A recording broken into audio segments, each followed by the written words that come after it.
Ladies and gentlemen, welcome to the road to the 75th Miss Universe.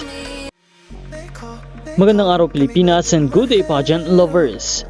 Alam naman natin na ang swimsuit competition ang isa sa mga pinaka-inaabangang bahagi ng Miss Universe. Dito masusubok ang kumpiyansa, pasarela, stage presence at ang kabuuang projection ng bawat kandidata. Bilang pambatong ng Pilipinas, mataas ang inaasahan ng maraming pageant fans para kay Bea Milian Wendorski na muling maghatid ng isang world-class na performance sa international stage. Napatunayan na ni Bea ang kanyang kakayahan sa swimsuit competition sa kanyang paglahok sa Miss Universe Philippines 2026.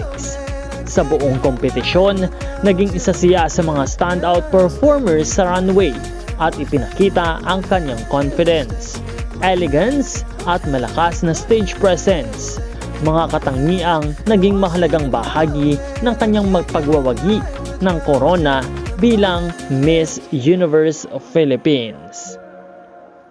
Kung maipapakita niyang muli ang parehong enerhiya at karisma sa Miss Universe 2026, walang duda na isa siya sa mga kandidatang dapat abangan.